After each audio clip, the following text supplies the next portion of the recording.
Twin Flames Explained.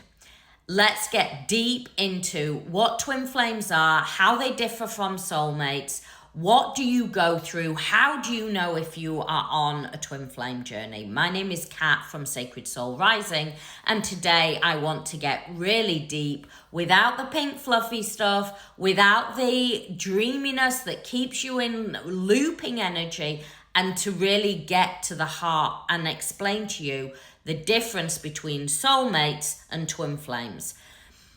First of all, a twin flame journey is an awakening journey. It is a deeply spiritual journey, whereas a soulmate journey is just love, romance, and they help you grow.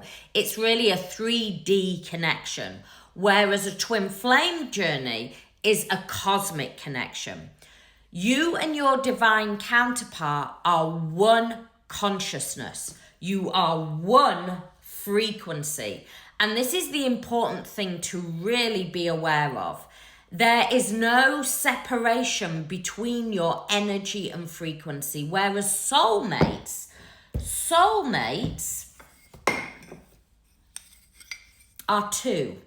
They are two energies, whereas twin flame, it is one energetic system. It is one consciousness. That is why the telepathy between you as you move along the journey is off the scale. That's why as you ascend, it automatically allows them to ascend too, because you are working in this beautiful tandem frequency. Now, when you first meet your divine counterpart, it will feel like the deepest love, the biggest love. It will catapult your whole world. And you will feel you can talk for hours. You will feel that you have met the one. This is you. This is your person. This is everything. This is your heart exploding. But very, very quickly, and I mean very quickly, the energy builds and there becomes this push-pull frequency. And at this point, this is when soul recognition happens. And it is as the soul recognizes itself.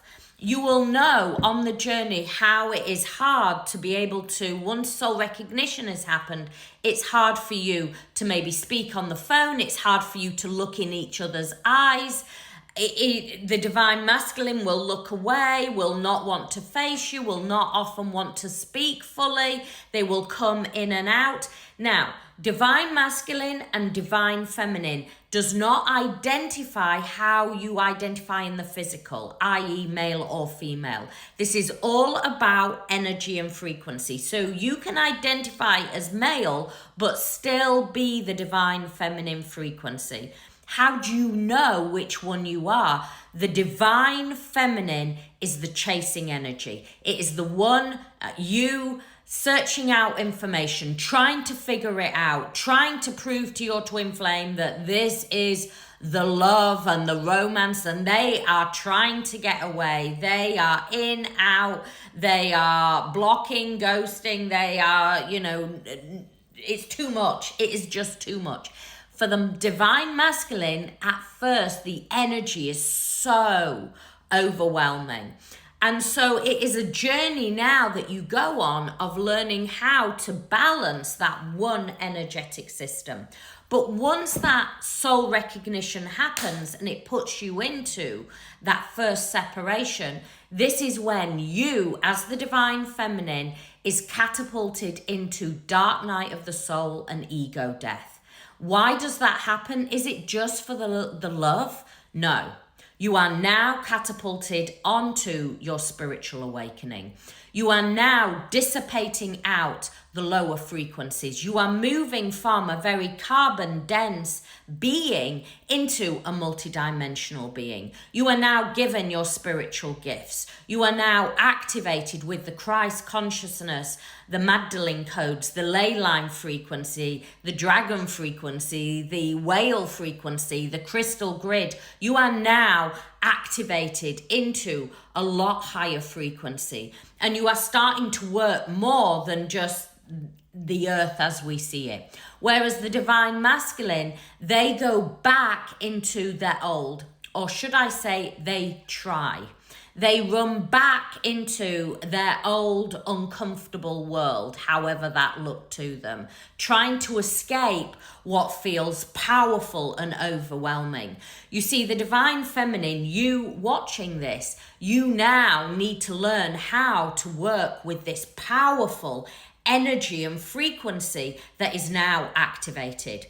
At soul recognition or around soul recognition, this is when the Kundalini activates, your Shakti Shiva frequency, your life force frequency. This is not something you can avoid. It's not something you can put in a box and look at it later. It is now flowing out, and it causes what you will feel utter destruction.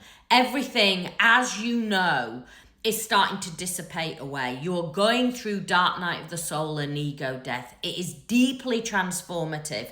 It is like a rebirth that you are now moving through. Everything, nothing makes sense. You will struggle to even clean your teeth. You will be on the floor, questioning, hands in the air, going, what is happening to me? How can I feel this way? And at the beginning, you will think it is just about that person, but actually you're going through a massive transformation, a deep spiritual awakening. And as you move along the journey, you start to work with that Shakti Shiva frequency. You start to work with that serpent energy that is now flowing up, and your soul gifts will be starting to come online. You will start to feel, and as you start to come into inner union and start to really see the magic of the journey, it allows divine masculine to start to level up. The more that you focus your energy on divine masculine, the more it will feel intense to them. And the more you are simply distracting yourself from the true journey, which is the true journey of inner union. First and foremost, on this journey, you will go, and I want to show you with my tincture bells, you will go through these oscillations. Oscillations are not just a one hit. Listen to the tincture bells. It oscillates out. Those core wounds will oscillate out. Abandonment, fear, need for validation, trying to speak to anybody about it, psychics, mediums, relationship coaches, friends, family, everything. Nothing makes sense. You are endlessly searching on the internet, endlessly searching. Friends, family are like, give it up. But really what you are endlessly searching for, you think it's because of a relationship, but you are going through a very powerful, deeply powerful transformation. One of the keys is to shift off focusing on the divine masculine and bring it all back to you. Make this journey about your inner union. How is it serving you? Where are you abandoning you? Where are you betraying you? Where are you always seeking validation, seeking comfort outside of yourself? Instead, bring it back to you. You are the divine feminine. The Mary Magdalene codes, the Christ consciousness codes have now activated within you. The priestess codes. This is about you standing in your sovereignty, you standing in your power. And as you start to really release the divine masculine, surrender to the journey, trust the journey, come into your own divine essence with that heart that is open, you start to really elevate. You start to ascend. You start to release all that lower frequency, and you start to answer the calling of the divine conscious frequency. Once this happens, it allows divine masculine, the frequency then starts to ripple through to them, and they start to feel that frequency, and that is what magnetizes them back in. Remember, the soul does the work on this journey. It is about you standing in your strength, you standing in your pillar, not looking that the divine masculine, remember, they will peacock the energy. Remember, it's not about you trying to save, you trying to prove anything. It is about you as that divine feminine, standing in your light, standing in your flame, standing in your sovereign frequency. That is what is magnetic. That is what is magnetic on a soul frequency. I hope this explains. If you need more help and support, my website is there, 3Ws catsacredsoul.com. It's there to help and support